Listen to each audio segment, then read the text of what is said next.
ভাই যদি আপনি সংক্ষেপে আপনার পরিচয়টা একটু দিতেন।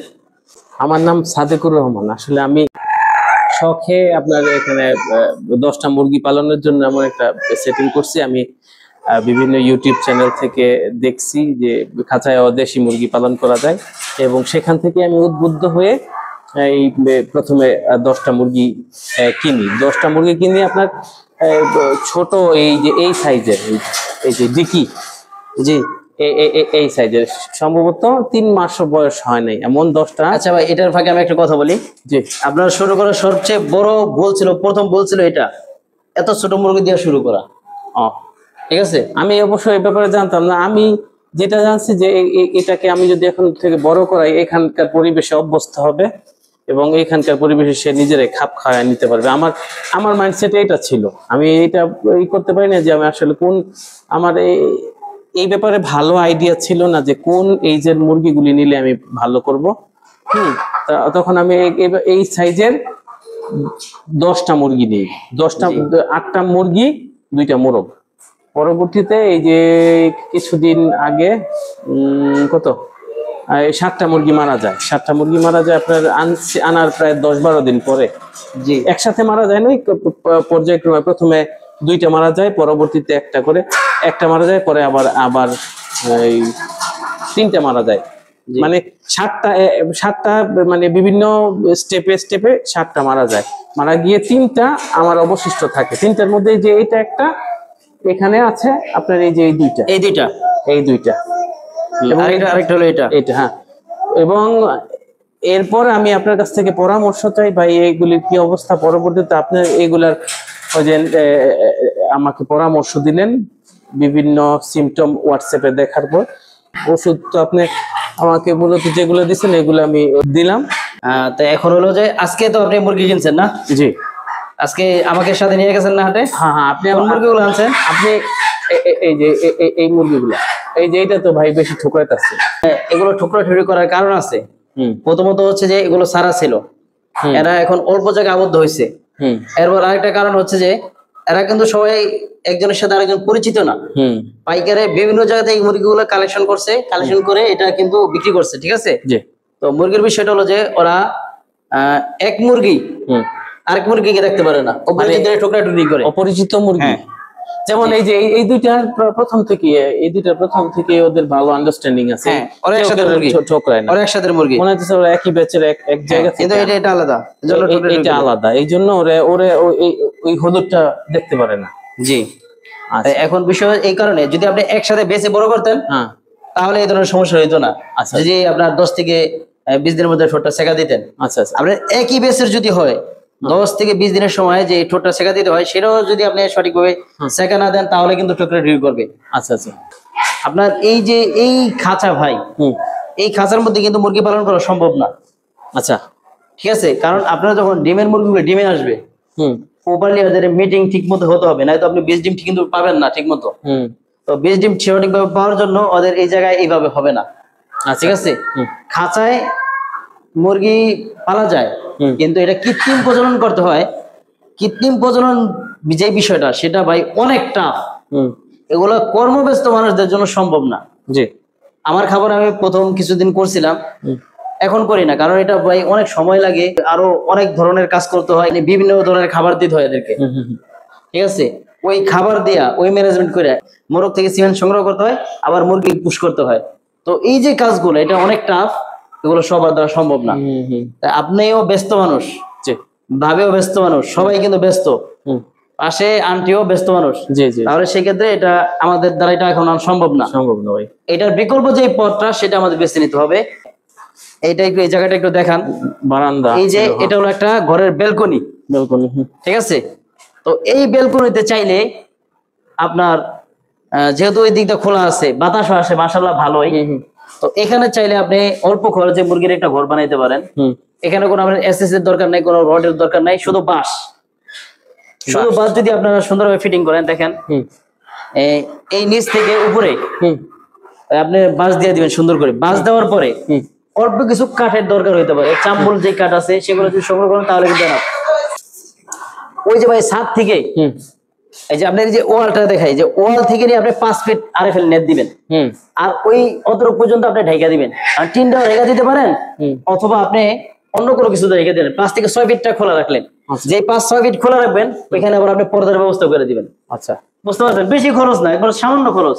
আর এই যে এখানে আপনি আরএফএল নেট দিয়ে দিবেন কিছু পরিমাণ, এই যে আরএফএল নেট 1 ইঞ্চি সাইজ যেটা, সেটা দিয়ে দিলেন, তাহলে এনাফ হয়ে গেল। সুন্দর একটা ঘর আপনার হয়ে গেল একবারে কম খরচে।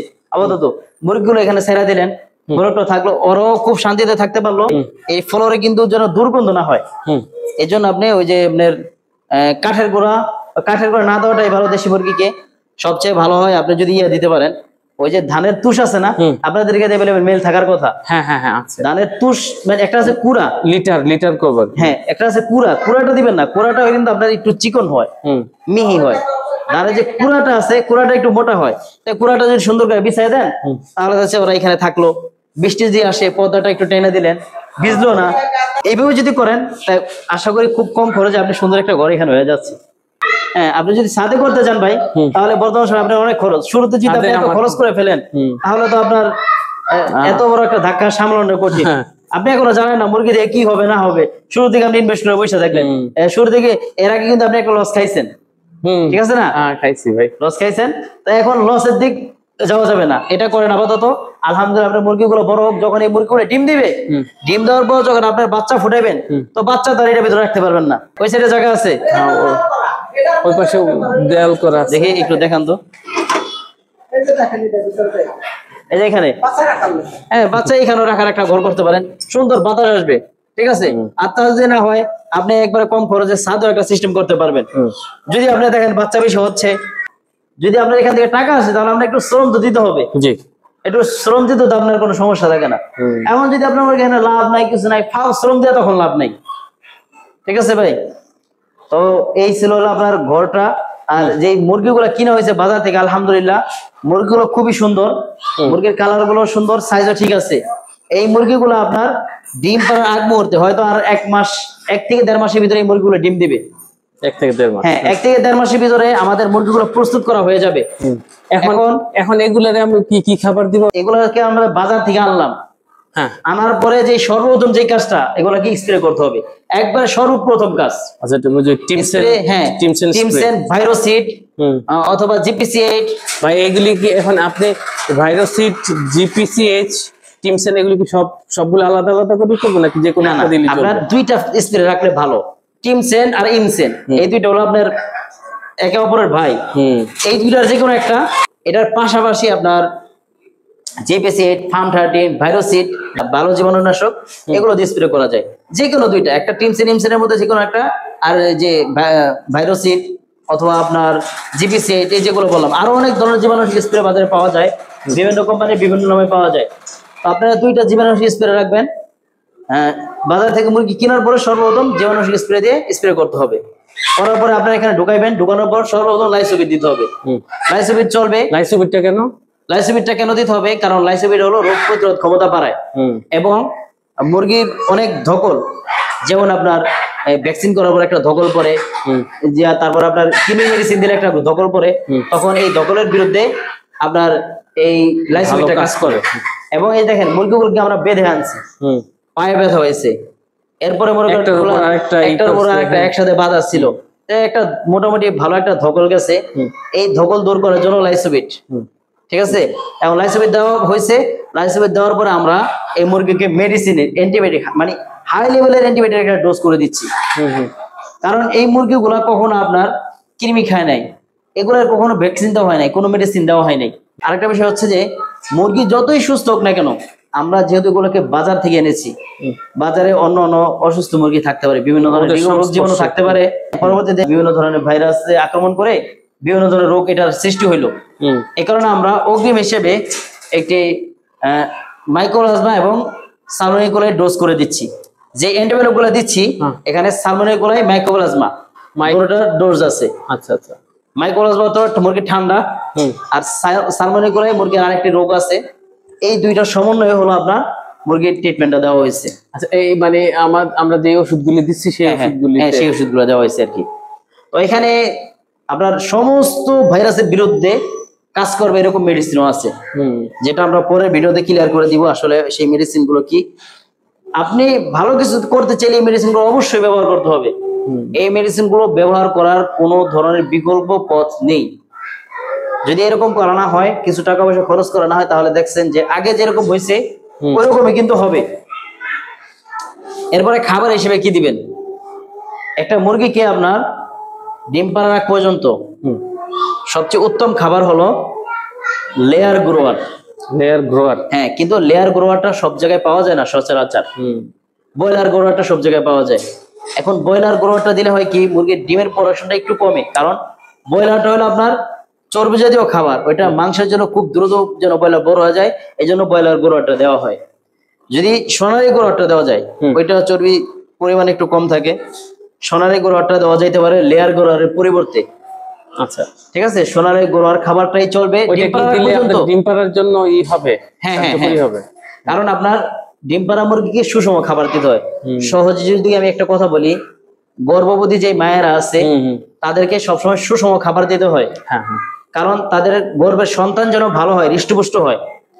এখন এই যে মুরগিগুলো আছে, এই মুরগিগুলোর পেটে কিন্তু ডিম আছে, এই ডিমটা যেন ভালো হয়, ডিমের আকার যেন ভালো হয় এবং বেশি পরিমাণে যেন ডিম তৈরি হয়, এই জন্য এগুলোকে সুষম খাবার দিতে হবে। পোল্ট্রি সেক্টরের সুষম খাবার কি? ফিড। মুরগির জন্য সুষম খাবার হলো ফিড।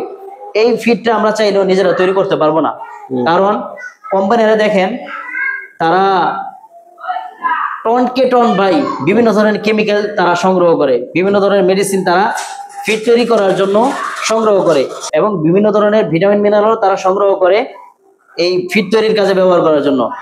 এখন তারা যেটা টনকে টন কিনে, আমরা হয়তো টনকে টন কিনবো না, আমরা কিনবো 1 কেজি। আর 1 কেজি যদি কিনতে যাই একটা কেমিক্যাল অথবা একটা মেডিসিন, তখন আমরা সেটা কয় টাকায় কিনতে পারবো? তারা যে সারে কিনতে পারবে সেটা কি আমরা কখনো পারবো? আদৌ কিন্তু সেটা আমাদের জন্য সম্ভব না। এ কারণে আমরা মুরগির ফিড তৈরি করার মধ্যে না যাই, আমরা বাজারে যে রেডি ফিডটা পাওয়া যায় সেটাই খাওয়াই। এটা হলো ডিমের মুরগির জন্য, কিন্তু মাংসের মুরগিকে কখনো ফিড দিয়ে পালা যাবে না, তাহলে মাংসের মুরগির যে একটা টেস্ট, অথেন্টিক স্বাদ, সেটা পাওয়া যাবে না। সেক্ষেত্রে আমরা কি খাওয়াবো? সেই ক্ষেত্রে মাংসের মুরগির জন্য আমরা 1 মাস পর্যন্ত ফিড দিতে হবে, কারণ 1 মাস পর্যন্ত ফিড দিলে ওই মুরগিটা দ্রুত বড় হবে।